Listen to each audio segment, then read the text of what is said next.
Hi everyone, my name is Alex. Today I'm going to be trying the skin1004 hyalu-cica Gentle Cleansing Milk. This product retails for $20. This is a new cleanser from the skin1004 hyalu-cica line. Really excited because I'm a huge fan of their sunscreen. This is looking to be a more moisturizing water-based cleanser. So I can't wait to see how they did with this product and what things it will do for my skin. This product is vegan, cruelty-free, fragrance-free, alcohol-free, and comes in recyclable packaging. They utilize their Madagascar Centella that they've been known for in so many formulas, along with 8 types of hyaluronic acid, Panthenol, and ceramide NP. There's a few ingredients in here I'm worried will cause acne, but I don't know that. Every formulation is different. To check out the full ingredients, you can click the link in the description. It goes to their website. Also left the full ingredients in the description as well. Ethylhexyl PaImitate has been hit or miss with my acne-prone skin, and that is sadly in this formula. I think the biggest thing I'll be looking for is, does it cause any acne? I also want to see how it performs, how it cleanses, and is it stripping for the skin? Even though it claims to be a little bit more gentle of a cleanse, I want to see if it's foaming, and also on the flip side of that, if it cleanses enough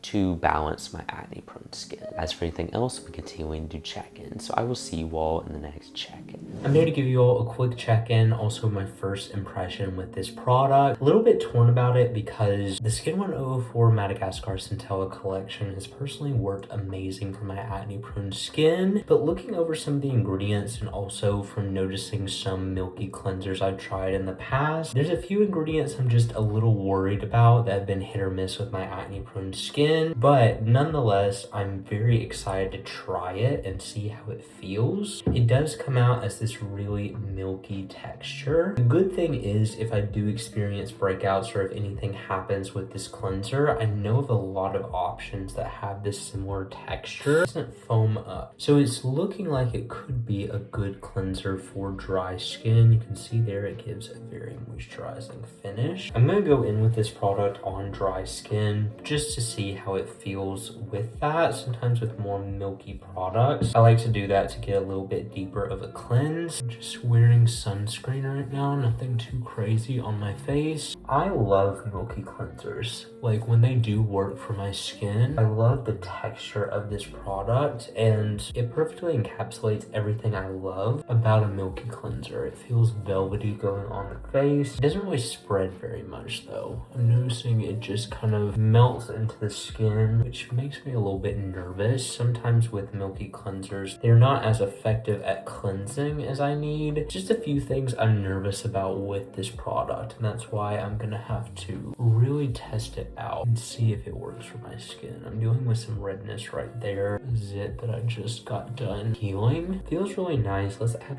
water and see how it performs. There's no foam to this product whatsoever. This is just a creamy, milky cleanse. Definitely looking like more of a dry skin cleanser. Doesn't really give any finish to the skin whatsoever. Just kind of blends into nothing, which there's nothing wrong with that. Over an extended period of time, and especially when I'm wearing more makeup and a lot of layers of sunscreen, I will be curious to see how this product removes that. After rinsing and drying off my face, it doesn't give any finish, doesn't leave any film on the skin, which is a good sign. I did notice that this cleanser really didn't feel as effective as I usually like with some cleansers. It's definitely more of a milky cleanse and more designed for people with drier skin. That's at least my first impression. I'm going to continue using it, seeing how it continues to perform, seeing how it performs with more heavy makeup, and also if it works for my acne-prone skin, just because that is something that I struggle with some milky cleansers, and some of the ingredients in here make me just a little bit nervous, but I love the skin1004 Madagascar Centella collection, so only time will tell. I'm here to give you all my final thoughts on this product. Sadly, after about 2 days of using this, I had to discontinue use because it was causing acne. Don't know whether that's an ingredient that was setting off my acne or whether this cleanser was just not cleansing enough for my skin. It was not the most effective cleanser, but I could see where it would be beneficial for dry skin. skin, especially if you aren't acne prone. Now, everyone's acne is different. I can't speak for everybody's acne, but I will say with mine, it didn't work for it. And so for that reason, I'd be a little bit hesitant of this product with acne prone skin. Still a potential option, but luckily I know of a lot of milky cleansers like this that I actually feel like was a better value than this product. Not to say that this product wasn't great and didn't have an amazing ingredient list attached to it, because it does. It has a lot of great ingredients for the skin. A lot of these ingredients though I noticed would be better as a leave-on treatment if you were wanting a soothing product, like Ectoin. They have Allantoin and Beta-Glucan. All of those are great soothing ingredients. Sadly, it did cause acne. I do know I have been hit or miss with the ingredient Ethylhexyl PaImitate, especially when it is higher on the ingredient list. I noticed that I struggle with that in a lot of cleansers, so that could have been it, or it could have just not been cleansing enough for my skin. Some alternatives to this would be the Bioma Milky Cleanser. I really enjoyed that product. Felt like it had a similar texture to this. Had some ingredients like Ethylhexyl PaImitate in it, but it truly comes down to formulation. That product just personally worked for my acne prone skin. I do also know Naturium Multi-Calm Cream Cleanser would be a great alternative to this. You get a little bit more of that product for the value, so that could be a potential alternative. Additionally, Good Molecules has an azelaic acid milky cleanser that I felt like was similar texture wise to this and personally worked really well for acne. If you struggle with acne and dry skin, I'd recommend that cleanser for that reason. All of those are a little bit more budget friendly than this. This had a little bit of a steeper price point attached to it, which was already making me a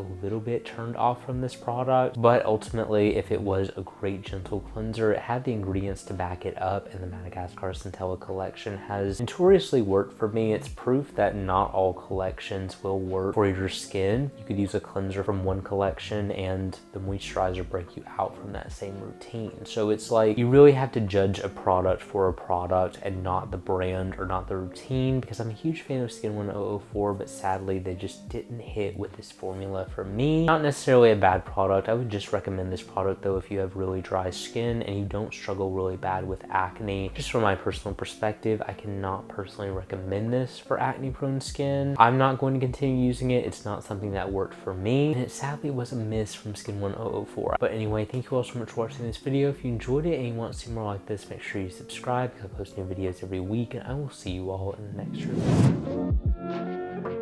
review.